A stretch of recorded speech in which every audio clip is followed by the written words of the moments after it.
Dave.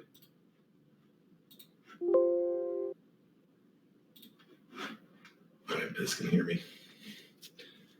It's going to be a quiet, or slow AMA. You move it back an hour and nobody knows. Do.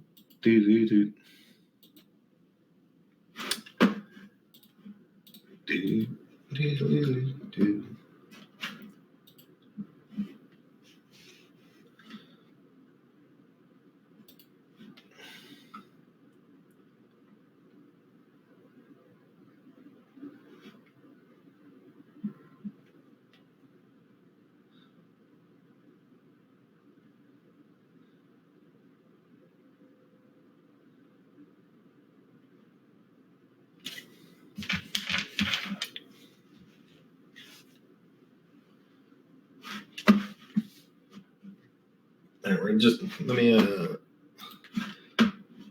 hey, Chris, I'm going to unmute Chris and I'm going to unmute Carrie. And hopefully one of you two can speak to me. Carrie, you're unmuted. Yes, I hear you. I was turning off my heater thing. Hi. All right, so we'll bring you on board. You can go talk. Let me get, I got to go start this AMA thing, or the recording. So give me a second, and then I guess we'll start with DygyCon if that works for you. Okay. Perfect. All right. Okay.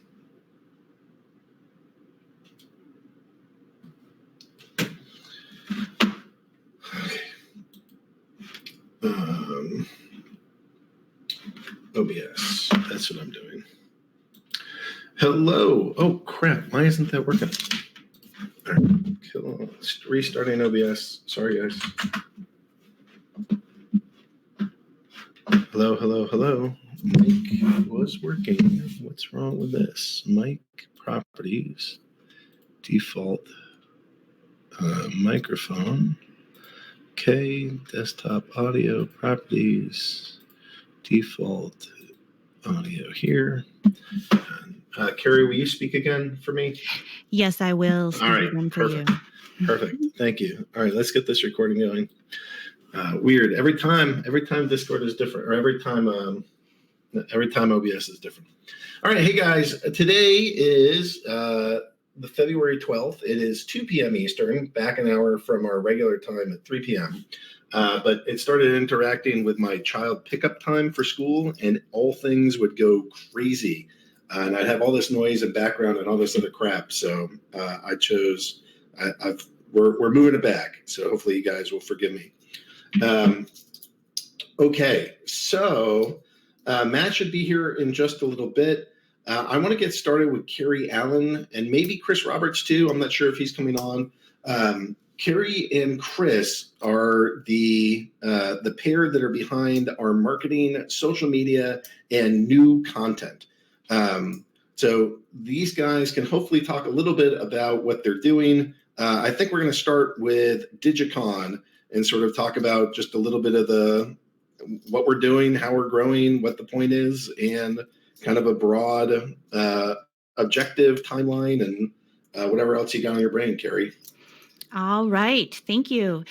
Yes. So yeah, we do the marketing and all those things. Today, my focus really is going to be on DygyCon. For anybody who's been around with us for a while, you've heard the word DygyCon before. We had our very first DygyCon event. It's kind of like what you would assume it from those two words. It's a digital convention, and we're all really used to those. The big difference that we wanted to do was make it more gamified and more fun, because we are in the blockchain gaming biz and DeFi and all this stuff, and we tend to like to run around and have a good time. So last year, I did some research on different kinds of venues that we could use online, and we found one called GamerJibe, and I really loved it. For one, I have kind of crappy internet at my house, and I'm not really able to load a lot of the really, really heavy, even browser-based digital worlds, so to speak, like Decentraland and CryptoVoxels are like the two main ones that people are really familiar with. I've still not even been able to view what they look like from my own computer, which makes me very sad monkey. But I did find GamerJive, like I said, and the way that they have everything set up, it's a super, super smooth experience. We had our first DygyCon in November of last year. We had about 174 people show up. And the biggest thing, the takeaway from that was that all of those people essentially stayed most of the time. Like normally when you go to an event, you pop in, you might have trouble, you're bored, you don't really get to walk around. You go check out like the list of speakers and things like that. And there's really nothing to do. But DygyCon is different. The venue with GamerJive, it's basically set up just like a convention hall. We have booths. You come into a welcome room where there's people walking around. You have your own avatar that you can decorate and change your hair, your color, skin color. You can wear hats, beards, long hair, short hair, all sorts of things. They have new things that they're adding to stuff right now. So for anybody who's around in this space, the last week, ETH Denver has been using DygyCon as their castle. I don't know how many people are familiar with ETH Denver or if they'd gone to it in real life before, but it was a convention that actually happened in real life in Denver. And they just couldn't do it this year. So this year they decided to opt in and use GamerJive, and it was super fun. They have been able to implement tons and tons of other new exciting things. I'm going to pull up a picture. Yesterday I was in there in GamerJive. What did I call it? Party fun. Oh, yeah. All right. So here's a couple things I'm just going to drop in the chat. I was hanging out in the Gala Games booth. They had a small booth. And this is exactly like kind of what it will look like in there. As you can see, there's a ton of people in there with their avatars. We're all kind of wearing the same outfit in this, but as you can see, there's hats. There's some other weird shaped creatures like up on the back of the thing. That was their mascot up there. I'm actually on the middle of the screen holding a large yellow can, which was my drink of choice walking around, which was yerba mate. You can dance, you talk. You literally are able to just like go do fun stuff and make connections. And so we're doing DygyCon again this year. So basically the idea is you have a booth set up just like you would in real life. You have a business to shill or an idea or a community that you want to put up. You are able to put up videos, slides, have links available, private talks with people. We're also going to have tons of little mini games. We'll be auctioning off NFTs in the space. In all honesty, we're only going to spend maybe an hour of the time doing NFT auction. It was a lot of fun last time.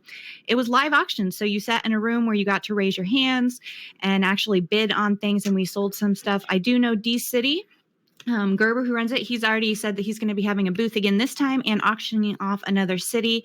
And what he did for that, for those of you familiar with it, is he's kind of built that up, and he's got a bunch of little mini NFTs inside the city, and he'll just give over the keys to that. And so if you're, new to it or maybe interested in doing something like that, then it's a really, really easy way to just get into it, as far as other things too. Yeah, and no VR for DygyCon. I know that the Hive Fest, a few people I've talked to said that, they couldn't attend that because they didn't have super amazing, awesome, wonderful, fun VR.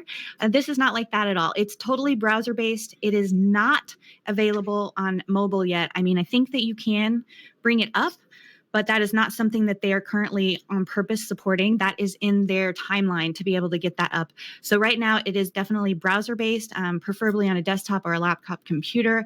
And I have heard that people use tablets and things like that they're able to also get in. They have, and it's so fun. Like I can't imagine not having a good time. So I am working with Gala Games as well, and they're going to be having an event coming up. And DygyCon is going to be on March 13th this year. So we're just about exactly a month out from DygyCon. I'm currently filling up booth space.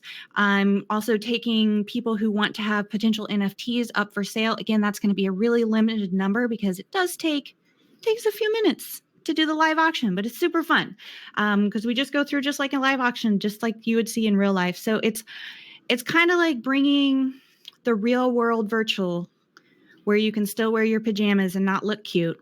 But on top of that, you could look cute because you can do screen shares, video shares, just like you can like in Discord or anything like that. You're definitely able to do all of those things inside DygyCon, as well as earn swag, stuff we all get, as well as enter contests for different things. And most importantly for DygyCon, it's make connections in the space. We are all blockchain. For a long time, we were all hunkered down and we were all doing our own thing, working on our own projects, which is perfect because we need to kind of have those blinders on so that we can really do that and really be focused. Well, now we have all these great projects and we think that we're this huge community, and we're not really. We're little tiny ones. And so to bring everybody together to start dipping their toes into other projects and other ideas and things, that's where I think we're going to really start to shine. And so these kind of events where we bring people together, I think it's going to be the best for everyone. So one part that I'd like to emphasize with that is that as we make partnerships with the other groups for DygyCon, these things tend to end up as promotionals that we do for Splinterlands. And so the connections that we're making, the partnerships that we're making, it's not just some ephemeral thing that's totally separate from us as a business. This is a great opportunity for us to make new partnerships and use those partnerships to leverage their audience and for them to leverage our audience and give you guys good, sweet deals for, extra loot like we did with Blockchain Heroes and with COGS. I think this turns into actual money and users, which is why I've been such a strong proponent of making this happen. Yeah. I completely agree. At the first DygyCon, we made a lot of really great partnerships out of the first DygyCon, just from us meeting people. And then as most conventions or most parties, there's always that handful of folk that just hang out afterwards, after the whole thing's done, and they just hang out and play. And we had probably 30, 40 people hang out after it was over inside the event, talking and making connections. And that's where we got essentially our Blockchain Heroes promotion that we had, where you were able to purchase packs online from Splinterlands, and in reward you got a little bonus from Blockchain Heroes, and the same thing with COGS. That was another one. Our Gala Games partnership has really grown also because of DygyCon, and then there's a whole bunch of other ones that are in differing levels of things that we're really excited that we're able to partner up and do this. And again, that's why I was at ETH Denver and talking to more people over there and just reminding them, that's your blockchain is there and we have ours here, we can all play together. And we're also working on, which I'm sure you all have heard about, different bridges and things that are going to help. We really like the Wax blockchain EOS because it's very similar to Hive and the one that we're all used to. And so we love bringing out new partnerships for that. So I would like to put a call out to anybody in the community. We'll need help, not as much as when we first did it in November, because GamerJive has really stepped up like their kind of help section inside the venue. There's tons of NPCs just everywhere in the place. So if you have a question, you walk over to an NPC and it answers your questions. It's very, very easy to use. It is not at all confusing. It's really you just get to go and have a good time and meet people. So anybody who wants to maybe have a booth or have a table or a talk, I might have another space for one or two speaking places, maybe one or two. I'm filling those up pretty quickly. Do contact me. You can contact me here in Discord. I'm generally around in Discord, or you can email me, Carrie@splinterlands.com, and I can give you all the information of what we're doing for DygyCon. It is free to enter for anybody that's coming and attending the event, at least for now, because we just want everybody to come in and play. And I don't know, it's super fun. As far as volunteers or anything like that, shoot me up if you think you'll want to be around. We'd love to have people just streaming in the environment during the time. Like I had mentioned before, my internet is rough. So me streaming things out isn't going to be as clear as if somebody in a better internet land could do that.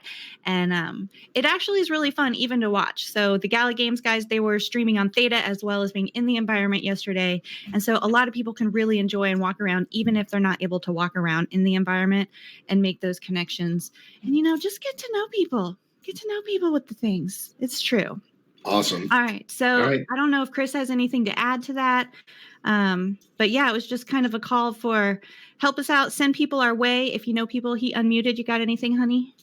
I didn't really have anything to add. I just support everything you're saying, and I think DygyCon is has huge potential to grow Splinterlands. And like you guys were saying, we made a lot of great connections there, and we look forward to making a lot more in the future.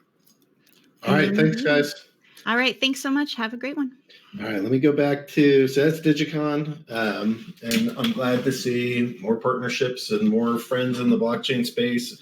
It's nice to be able to go work with people on booth space and cut deals, make friends, and there's good things that come out of that. So I'm going to start answering questions. Actually, Matt, are you here too, or are you back? I don't know. So I'm going to start answering questions as far as I know. Hopefully Matt will join us in a moment here. Oh, I'm here. Sorry. Okay. Had forgot about mute. Will Splinterlands go to the real world and bring more people to Splinterlands? So I have a poster. I have a like Splinterlands advocate system, but we're still mostly in COVID, so I haven't really emphasized it. I don't know how full the comic book stores are and shops or whatnot, so it just hasn't seemed like the highest priority. But I think once COVID restrictions start backing off, then we'll have ways to go into the real world places and see if we can't get people. One request I have for people that are asking questions, there's a lot of like chat in the, just like random chat in the AMA, which is great. I like that it feels very camaraderie. But if you have questions that you would like Matt and I to answer, it's best if you put in bold or maybe in all caps question in front so that it's super clear that you guys would like us to answer stuff for you. So I see the next question I see is Beehiver. This is today at 2:04. Will Splinterland or the Splinter Talk token be integrated into Splinterlands anytime soon, or is it a lost promise? So my general sense is that our next big release that we're going to do is guild tournaments. And there will be a break in between guild tournaments and land because land still has some of the content being developed. So we're not really like full on into product development with that. We're still in content development for that. So I think we'll be able to go take some of the resources that we have, primarily Cryptomancer, and get some of these smaller projects knocked out. So that's on the list. Whether or not each individual thing that we have in mind will actually get done really depends on how long the content team takes for land. So there's stuff there. There will be stuff getting done. That is one of the things that's on the roadmap. And it's just, it's really difficult to predict right now. Did I say that fairly, Matt? Because that's more your baby than mine. Yeah, I mean, it's hard to really predict, if we'll have time available or not. I mean, but also there's a number of things that we want to do and that we've talked about wanting to do for a really long time. Splinter Talk is one of them, but this is kind of a theme that we pound on at AMA after AMA. Like, it's in the best interest of everyone, I think, that we focus on the things that are going to move the needle the most, right? So Splinter Talk token being usable in the game is cool and helps, in certain ways, but we don't want to spend a bunch of time on that and then be behind on major projects that are really going to help bring in more people or take this game to the next level or bring more value to it, right? Because that would kind of be doing everyone involved a disservice if we don't, use our resources in the best way possible. So it's not that like we're like, oh, that's dumb, we don't want to do it. It's that we think it's cool and we would like to do it, but we also have to be very deliberate about like what resources we have available and making sure we get the most out of that time and effort. Yeah, totally agree. Question. This is from Xanta's preface.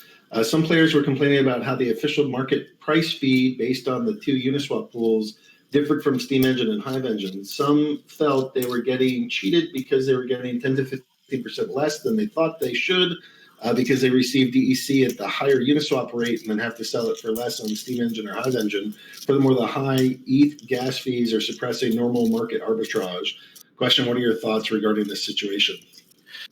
Yeah, so that's, I mean, anything in crypto, there's always going to be market price variance. And yes, the ETH gas fees make it a lot harder. They make the variance between prices from different markets higher because the arbitrage isn't profitable until it's a certain amount. So that's not great. There are two things that I'm hoping will help that. One is that, as Aggroed has been announcing, Hive Engine is going to be releasing basically their version of Uniswap pools.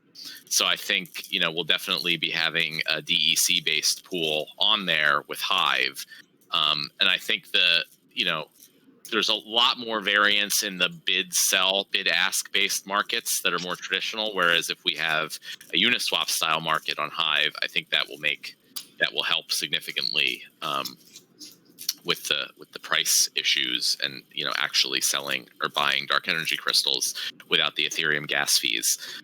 So that was one that's coming up hopefully within the next month or two that I'm looking forward to. Another thing that I've kind of had thought about for a while, but we haven't done, is having the option to price cards in dark energy crystals on the market, which is what most other platforms do. Like, on OpenSea, you'll sell a card for a certain amount of ether, not dollars. On Wax, you sell a card for a certain amount of wax, not dollars. So then, there's pros and cons. So there, you'll always get the amount of wax if someone buys your card, or the amount of ether, because that's what the price is that you expect. The downside is that the dollar value you get is very variable. So we've, between those two options, we thought it would be better and easier for players, especially non-crypto players, to have everything be priced in dollars. So you don't put something up for this amount of ether and then the price varies wildly, and you get a lot of different dollars that you expect. We opted for pricing in dollars, and that means the amount of cryptocurrency you get varies, and then the amount you can trade it for on the markets, can vary based on the different markets. So ultimately, I think if we price things in dark energy crystals, there will be a lot more variance in the actual US dollar value you get out of it. But that's sort of expected because things aren't priced in US dollars. So, I don't know about that. That's why we haven't kind of gone forward with that, because, I'm not sure if that would necessarily be better or help anything, but it is an option that would take care of that issue. But I guess, we'll kind of see what happens with the diesel pools, as Aggroed is calling them, on Hive Engine, and see if that helps. And if not, we'll just keep looking into other options, because obviously, the Ethereum gas fee issue is not ideal, but at the same time, we also want to be on Ethereum because there's a lot of value there. So we got to balance all those things. And so Hive Engine, if I put that hat on for a moment, and they're working on diesel pools, which are they're like Uniswap pools, but they're diesel, which means no gas is required. So there's no trading fee that's part of that. So that's one part of that. I am working, Cryptomancer does work for Hive Engine as well, and he is working on getting Ethereum onto Hive Engine. So it's possible that within the next 4 to 6 weeks, you could have a diesel pool that's still Ethereum based versus DEC that we could pull prices from, but it would just be the Hive Engine equivalent of that. And then the last piece is that I'm working on also getting stable coins onto Hive Engine. They may be ERC20s, which would be like MakerDAO's DAI, or it would be maybe something of our own, like a algorithmic stable coin is something we could do, or maybe even something like Tether that would be like a swap USD. So there's a bunch of different options that I think will be opened up. And I think it's within the next 4 to 6 weeks. But as Matt knows, and as I know from a couple different development teams, like targeting an exact date is really challenging. But I think that can, I don't know if it solves the problem, but it certainly it certainly indicates that there would be a solution that gets us nearly the same thing, but without like the majority of the costs that are associated with it that are causing all the pain. So my prediction is 4 to 6 weeks of pain, and then hopefully significantly less as there's gasless Uniswap pools available. Question. This is also from Byzantinist. There's a series of similar questions, but with important differences. What is the purpose of Diamond League, and why does it have the exact same summoner level limits as Champion League? What is the purpose of the Diamond League leaderboard? What is the purpose of Diamond League tournaments, especially since they mainly benefit Champion League players and not Diamond League players? Well, to start, we didn't have summoner level limits when the game was first implemented. So those were added in after the fact, shortly after, but after. And it, didn't make sense to be able to divide them into 5 different levels versus 4. So the purpose of Diamond League, or I really should say the purpose of Champion League, was like to separate players who have kind of max level cards or near max level cards. So it may not be as much of a thing right now. There's not like a ton of players, but you could imagine a situation, hopefully in the future, where there's like lots and lots more players in the game, and lots of them have, higher or closer to max level decks, but there's still a big separation between groups of those players. Like there's kind of the champion level ones, the better league of players, versus the diamond, like lesser players who aren't as good, I guess, or don't quite have like a fully max deck or whatever it is. So that's kind of the purpose, and there's not as much separation right now because there's just not a lot of players up at that level. And then the purpose of the Diamond League leaderboard is, well, we didn't want to just like not have a leaderboard for Diamond League, so it, I guess it gives players more opportunities, more leaderboards to earn rewards in. I mean, I understand that some players who would normally be playing in Champion League stay down in Diamond League in order to try to compete for the leaderboard. And well, I don't see any issue with that. It's just more opportunities for people to earn, and they are also, giving up some season and quest rewards to do that. So I'm not, I guess overall, like, what is the purpose of it? There weren't like purposes of these things initially when we launched the game. We made the 5 leagues. And now we're kind of adding in other features as we go and fitting those into, what exists in the game. But I got a thought to share on that. So I often think about this economically for players, and I think about money. I think about how much money does it take for you to go move up into the world and get higher and higher. And I'm looking at the Magma Troll, and the Magma Troll is it's an untamed card. And to get to level 8, it takes 220 cards. And to get to level 10, it takes 400, which means that nearly half of the cost of the max level card is really just the last 2 levels. So like if you're trying to build like a big max deck, part of the reason why I've always liked the concept of like allowing players to kind of hold back at different leagues and at different paces is that like as you go up, the cost structure gets higher and higher. And I think that it's natural that you need some accumulation time in between. And that is not a negative to players, but allowing them to accumulate cards and get up their reward cards and trade for the things that they need and get some time for that is a very beneficial thing for them. And so like Matt was saying, maybe you don't have quite the max level card, maybe you don't have quite the max level skill, and you have to compete with the players that do. It's actually the biggest like financial gap in the game is really between the champion level players and the diamond level players, because that, at least for the common cards, but certainly the less rare card types as well, a ton of the cost is really just in the last couple levels. So that's part of why in my brain it makes so much sense to separate them, is that there is a huge cost difference between, a competitive diamond deck and like a fully max level champion. That is literally like the bulk of the cost of the game difference. That's why I support those things.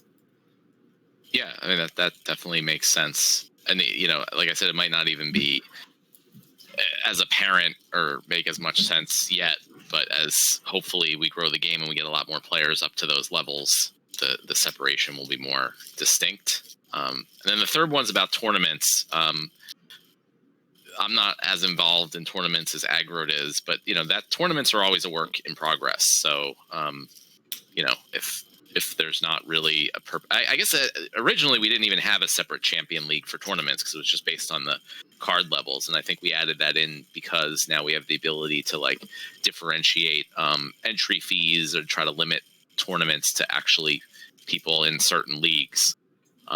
So you know, there's a lot we can play with there to try to make them more distinct or for different players. Yeah, so same kind of thing. The difference is it's a huge financial gap between a good diamond level deck and a fully maxed champion level deck. That is the biggest leap in the game. And so to me, it makes perfect sense that we're going to separate those players and give different rewards for those players. Biz, you're sort of helping to lead that the player concerns or the players union regarding tournaments. So we'll see what you guys come up with. I had asked that by the 14th or so, you guys have a set of proposals that Matt and I can review so that by the beginning of March, maybe there is a different tournament structure and it may or may not include Diamond League. But hopefully we're open to player feedback. It doesn't mean that you guys get 100% of what you want, but it certainly will go into the next round of tournament creation to go figure out what makes sense, what doesn't, and what is the balance that at least that vocal group of players is requesting, and we can compare that to the information we have, the data we have, and see if the suggestions of that group seem to make sense, or if it's an experiment that we want to run. I'm totally open to it. I just want to see what you guys like, a final proposal before I just dive in and say, yes, 100% we're doing it. All right, so now I see a question from Coronavirus. I'm not sure if this is an answer, but why can't we have monsters with the same speed attacking at the same time instead of having it luck-based? Doesn't exactly have to be the same time, just have the monster death and status effects take place after the same speed monsters have gone. For example, I mean, if your redemption kills your opponent's redemption monster and weaken monsters, then the redemptions go off first before weaken deactivates. Why can't attacks be something similar to this? So a couple of things there. So one, something I have been working on is a big update to the battle, you know, how the battles work to handle simultaneous events the proper way. So things like Earthquake, Redemption, even Blast, Poison, whatever, things that are really supposed to be simultaneous to multiple monsters in the current game are not. You know, if you have Earthquake and it kills a monster, you know, it'll go down the list, you know, top team, bottom team, or whatever order. Does the first monster does damage. If it kills that monster dies. If it had debuffs or buffs, you know, those would be taken away from the other monsters since it died, and then that might allow another monster to then live or die from the Earthquake where it wouldn't have otherwise.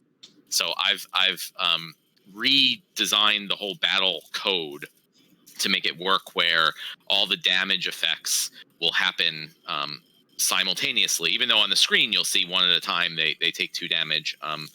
You know, it'll wait to resolve the deaths of any monsters or the application of any buffs or debuffs until the full thing is finished. So until the Earthquake damage has hit all the monsters that it's supposed to and things like that. So that's a pretty big change. And my plan is to put it up on a test environment and maybe run a tournament on the test environment where we put up some like real prizes and get maybe Mavericks or people to come in and run a test tournament on our test environment and, you know, let us know if there are any issues with that. But I think that'll be a major update that'll kind of fix that whole issue of simultaneous events in battles.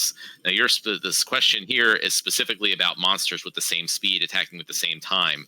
That's something I looked at, and that's something I don't think we can really do, in the sense that like too much stuff happens in an attack to really resolve them simultaneously in a way that makes sense. So if 2 monsters were attacking at the same time, they might have all sorts of other effects that then, you know, would affect the other monster's attack.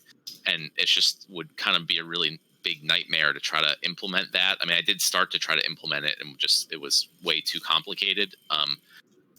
So I think the plan is that they will still go with the, you know, luck-based element there. And, you know, the game has luck-based elements. You know, there's obviously missed chances and things like chances to apply certain effects. That's just another element of luck that is part of the game. So, you know, each individual battle, even, you know, if you should win, sometimes you will lose, but over enough battles, skilled players will win more times than lesser skilled players, due to the law of large numbers. It makes me think we need initiative. We should add another stat called initiative. And it's sort of like your speed is now 2.6 or 2.7, but it's not tracked that way. It would be based off of your initiative. That's also something that can and will likely come into play with the land expansion and the items and spell cards, right? Yeah. So I don't think it really, like, I don't want to say it's not doable, but it's not reasonable to make it work where monsters will attack at the same time as things are built right now. But I am working on making it so that simultaneous damage events like Earthquake will actually happen simultaneously, and all deaths will be resolved after that's done. So that should be a big and hopefully welcome change in the near future. All right. Is Splinterlands going to be an RPG game? What is land for? God, that's a giant question. Splinterlands could be an RPG game. We could make something like that. We're considering for 2022 or maybe a little bit beyond that, like a tactics game, which is kind of a RPG style. So it could be. Whether or not that's the next thing we do, I don't know. We got to complete land before we start thinking about any other like next projects to talk about. Well, I think the question is specifically like, is the land expansion going to be making Splinterlands into an RPG game? And the answer is no. And if you want to learn more about what land is for, there are links on the land page in the Splinterlands shop to our blog, which kind of goes through you know, our whole plans for the land expansion, what it's for. I don't want to go into it too much, but I do want to say the whole idea with land, it started, you know, our plan is to add new types of cards to the game. And this is going to be rehashed for a lot of people, but I think it's like really cool. And so I do want to rehash it one more time. So our plan is to add new types of cards to the game called item and spell cards. So the idea is after each player picks their team and each player sees their team and their opponent's team on the battlefield, they'll have one more step in the battle where they get to cast spells or equip their monsters with items. So it adds another element of skill to the game without making the battles too much longer, where you have to, you know, evaluate the battlefield quickly, you know, within a minute or two, and decide what type of items and spells you want to use. So we had that plan a long time ago. We think that's really great, and it's going to, you know, make the game that much better, and we're very excited for it.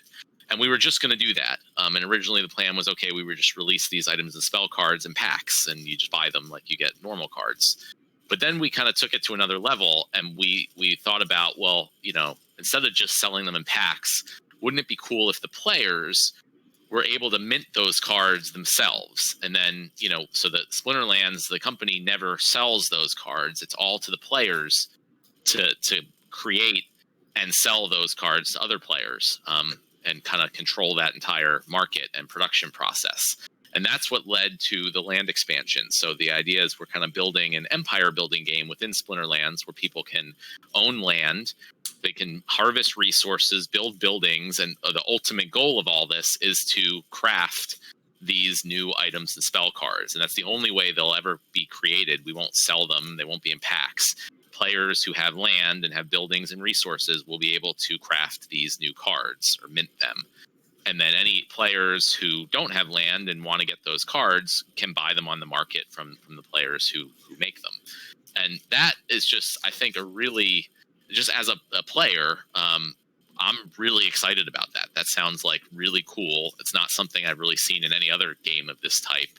And I'm just really excited for the ability to do that and mint, you know, my own cards that you can then sell. And it actually gives like tons of real value to the land, which is missing in a lot of games, you know, even blockchain based ones where, you know, there's people, you know, speculate on the land and, you know, that other people come and they just want to buy all the coolest stuff and there's limited quantity and yada, yada, yada. But there's no actual value to the land in a lot of cases or to the assets other than,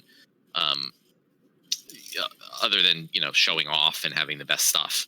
But here, like there's obviously a significant amount of demand for Splinterlands cards, and so that value, all the demand and all the money that's going to come in to buy the new items and spell cards will ultimately go to the landowners, which I don't know. It's just as like a player of these type of games myself, and I think I can speak for Aggroed also. 100%. We just think that's really cool. And that's what most of the stuff we build is stuff that we just would really like to play and we think is really neat and like to be involved in. So that's why, even though, a lot of you know all this already, I like to put it in, say it again and put it in that perspective of like what's going on and how cool this could be. And, a lot of times I talk about this stuff to people who aren't involved in Splinterlands or, who don't know about this land stuff yet and are just gamers. And, I can tell a lot of them also think this is really cool, this concept, and, are really looking forward to it. So I don't know. I think we're really onto something neat here, and I'm just really super excited to see this all come to life. All right. I have nothing to add. Matt nailed it. Sorry for the super long thing. But. No. It was, it's a giant question. Is it going to be an RPG? What is land for? Can you buy a house in Splinterlands? No, but you can build your items and crafting and all that. Is it going to be like a map? Yes, it is. Please go look at, like Matt said, we have a whole set of documents about this and they're on the land page. So that's a good place to start. Biz is asking me a question. Some people were wondering why you bought so many cards yesterday and were spinning the conspiracy theory that you're doing this to boost the market cap. So I thought I'd give you a chance to address it and dispel any such rumors. I put in a low bid for DEC and it filled. And then I took that DEC and I bought some gold foil cards. I think you guys are nuts to be selling gold foils underneath $1.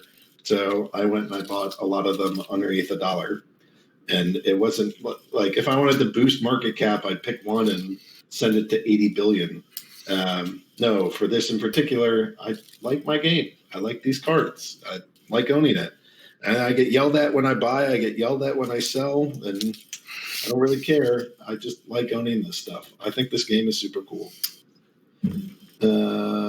Question from Unit QM. Joining late, so sorry if you already answered. We have a button to undeligate cards that have been sent to us. I want to send cards back to the card owners without needing the card owner to take action. Yeah, we can. So we'll see. I guess maybe that could be part of like the rental market stuff that we're working on, because that's involves a lot of delegation updates. So yeah, I mean, it's definitely something that can be added. I didn't have a specific plan to add it, but if people want it, then sure, it shouldn't be too difficult. It's a good nice to have. If we're, that's the perfect kind of thing to do. I would never say stop the press and do that, but like you said, we're working on the rental market, so that's a good time to toss that in. In the past, also, it's been mentioned a few times because there were some certain exploits that were happening with regard to either like delegating unwanted cards or things like that. And my response was more like, we shouldn't necessarily give people a way to undelegate the cards, as we should fix the exploits, which should be the main focus, which is what we hopefully have done. So if the reason you're asking that question is because there's some problem or issue, then let us know about the problem or issue so we can address that. Like, I just feel like there shouldn't, like, if you want to undelegate cards, fine, and we can add that. But there shouldn't be like a reason why you feel like you have to. That means there's something wrong, in my opinion. Like, it should always be beneficial to you to have more cards delegated, and it should never be a problem. Question: when will the Praetorian map be released? Asking for a friend. I have Excite. How far away do you think we are from the map? Oh crap! I got hold on. I got out of the AMA chat, so I was following around. How long till the map? Oh, well, our plan is Q2, and we are still on track for Q2 at this point, as far as I know. Nate's been putting together some, great designs around that. It's really coming together. I don't, at this point, foresee any reason why it shouldn't be out before the end of June. Alrighty. This is from Beehiver. What about making a RUNE DEC pool on Binance Smart Chain as more and more people are going there? We're looking at Binance Smart Chain, right? Possibly integrating over there. Yeah, so I mean, if it was just as simple as we go and like click a few buttons and make a pool, we probably would, but we have to basically integrate, create a smart contract, which can be effectively the same. Binance Smart Chain is basically an Ethereum clone. But we also hired a third-party developer to do our Ethereum contracts, that we trusted. They are unfortunately no longer available, so we have to work with someone else that we trust to port that over to Binance Chain, and then we have to also verify and be very careful about security for hacks and things. So it's kind of like this whole big process, even though it is just a fork of Ethereum basically, and we can copy and paste a lot of stuff. But that being said, the Hive user that goes by FBSLO has made a wrapped Hive version on Binance Smart Chain. So I've been, talking to him a bit about potentially, having him do that for dark energy crystals. So it is something we've been actively talking about and looking towards. But the sooner thing would be the Hive Engine based markets. But then, another consideration is, okay, if we add a pool on both Hive Engine or Binance Smart Chain or anywhere else, then we have to also incentivize it. And then it's a question of, okay, do we take some of the rewards away from the Ethereum pool, which we kind of already did when we added the DAI pool. And, some people don't like that. We don't also want to just keep adding more and more dark energy crystal inflation to have all these pools everywhere.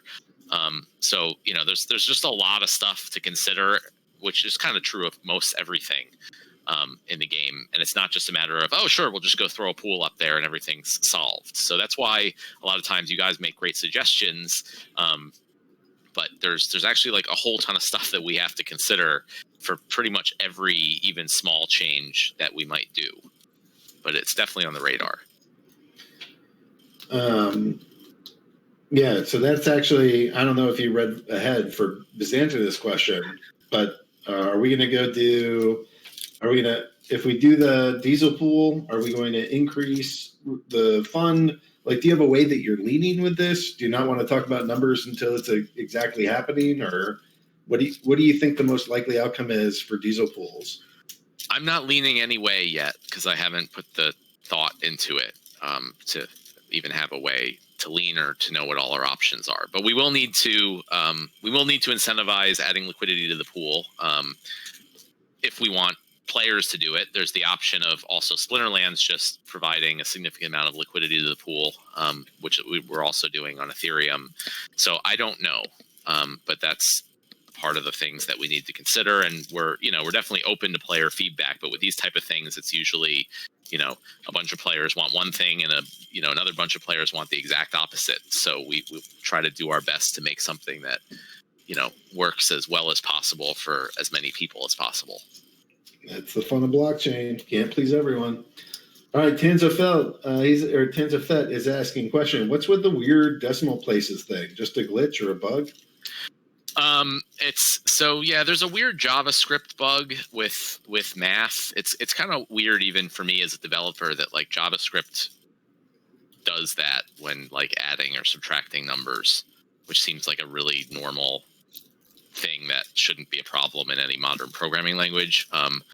We've been making a bunch of changes on the back end to make things run smoother and help scale, help things scale, which has changed the formatting of a lot of the numbers, which is why that has all of a sudden been popping up for some players. And it's just something I'm going to need to go in and get fixed.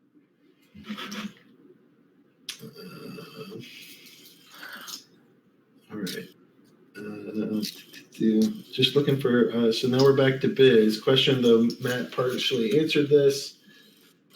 This past week, there was talk about whether a player appears at the top or bottom of the screen and how certain game operations like Earthquake and Noxious Fumes are always applied to one player first, and then rumors about how top-bottom position is not randomized, but depends on which player was searching for a match first, which may have implications when it comes to bots. Can you explain more about how this mechanic currently works? Yeah, so that's correct. It is which player was searching for a match first. It's not random. And at the time, I didn't at least realize or think it needed to be random because I didn't know about all this stuff at that time. So there is potential, it should be random, and that should be an easy change, which is on my list as it was brought up. Aside from that, once we implement the changes that I talked about earlier, where the simultaneous actions are actually simultaneous, then it hopefully shouldn't actually matter who's on top or bottom. But yeah, that's the plan. Both implement those changes, and we should be able to make the top bottom random. All right. Quantum Nachos is asking, how different does the amount of people in each league look these days versus before collection power was released? That is a good question, and I don't have that in front of me right now. Yeah, so I'll bug Matt about that this week, and by next week we'll have a good answer. But I mean, I know. I was looking more like rewards distribution and stuff. Clearly, there are a lot more players in the lower leagues than there were before. A lot of the lower leagues were like kind of almost empty in the past because everyone would just move up to the higher leagues pretty easily. So, maybe some players have that information. We can also look it up, but it would be good to look at the distribution. Yeah. Wouldn't it make sense for the players to separate the diamond and champion players? All right, so business is asking me, well, in that case, when I said there's a big financial gap between champion and diamond, and that's the reason why we should support both. The Diamond League tournaments are failing because the Diamond League players are just constantly getting crushed by the Champion League players. Wouldn't it make sense to separate the Diamond and Champion players for this? So maybe I should go, maybe in the proposal, the Diamond players should say, hey, we want there to be a fee for the Champion players to join so that there's at least some deterrent for them being there. But that's the first I've thought about that, so I don't have an answer. But if the players that are part of the tournament redesign process want to provide that as a feedback and, get a lot of support, then that could be something that I look into. Yeah, I mean, one option in general, not just in Diamond League, is to limit tournaments like much more specifically to certain groups of players. I mean, whether it's the league you're in or also include, both low and high collection power caps. I mean, we can get very specific on who's allowed in what tournaments if that's what people want, and that seems to be better. Yeah, if the players want it, I think I'm okay with it. Most of what the players want, if you guys want it, we want to design this game to meet your needs. I don't want to just change things for a few loud players, but if there's broad consensus, especially across the Mavs, then I will feel compelled to, hold my tongue on some of these things and go with a lot of the suggestions that the players make. But that said, tournaments are really like a constantly evolving experiment. There's not one good way to do them. I'm sure that there's a million different people with a million different motives that want different tournament layouts, kill some, reward more, don't do that, do this, I want it this way. Like it's a completely insatiable feeling, just because that's the nature of a decentralized blockchain, that, there's not one block that represents everybody. Everybody comes with totally different reasons, cards, desires, like ways that they play, bots, no bots, like everybody's different. And so you can't please everybody. So if you guys get some broad agreement, especially across the Mavs, then I'm willing to go run the experiment to see how something goes. My current timeline is something like, if I make too many changes, it's likely that I screw something up when making the tournament. So if we're going to do this, it'll be like, let's make one set of changes. We'll run it for a month or two, and then we can come back and see what does it look like after we've tried some changes. And then we can go back and say, all right, well, if that group or a different group wants to come forward and make new proposal suggestions to tournaments, then we can review that. I'm willing to make changes. I'm not really willing to set anything completely in stone because, things change, and that's okay. Question, did you guys start working on lands? Yes, we did. They're in progress and still on track for Q2. But just to be clear, like the map and, redeeming your claims for specific plots and seeing the details of those plots is what's planned for Q2. Then hopefully our plan is by the end of the year, we'd have the rest of it where you can build the buildings and harvest the resources and then and create the items and spells. Unit QM is asking, are spells and or items and spells single use? I see a mix. I'm not, that's not entirely set or certain, but I think there's plenty of options for permanent, and then maybe there will be some single use ones put in as well. Is that a fair answer? Yeah, I'd say probably majority permanent, but that's the part of all the design of that and the economy of how that works. It's possible there could also be some sort of durability, or even though you don't necessarily lose the item or spell, it could need maintenance, if it's used a certain amount to be able to be usable again. There's a lot of ideas there. But we also, I want to avoid a situation where people just never use the really good items and spells, because they don't want to lose them. That's just not a good, in general with these type of games, you don't want to be losing your assets in any way, shape or form. So I would lean towards, you get them and you can use them. Maybe you have to maintain them or do something to keep using them, but you're not going to lose some gold foil legendary item or something like that. Are you guys still in the Ubisoft lab? The Ubisoft lab wrapped up. I got to go give a talk in front of 110 Ubisoft employees. That was pretty fun. But that's over with now. That whole program is meant to be in person in Paris, and this was COVID and far away. So I think other crops of blockchain games might have been able to get more out of it than we have. But every single time that I talk to a VC or somebody else, I subtly mention that we were part of the Ubisoft lab, and that seems to make some smiles or put people a little bit more at ease. Trying to see the next question. We're running out of time. We got about 4 minutes. So I'm not taking any more questions. So please don't put any more questions into the list here.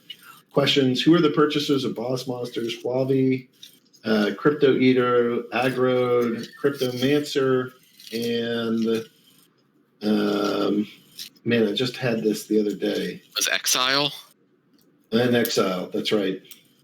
Yeah, those are the 5. What's the priority list for which gets implemented first? I think Flauwy is going to go first now. Although Cryptomancer and Exile, yep. All right. When pancake?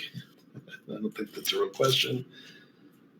Just scrolling. Biz on a roll for the questions today. On the decimal point thing, I've gotten various requests over for larger decimals and commas since they can be hard to see. And a lot of players outside the U.S. get confused because commas and decimal points mean different things to different countries. Can you make the decimals, commas bigger?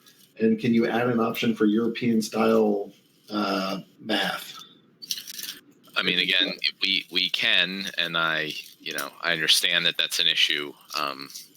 We just have to find the time to do that. And there's 5 million places in the game where there are numbers shown with commas and decimals. So, we gotta deal with all of them. Yeah, put it on the list. More questions.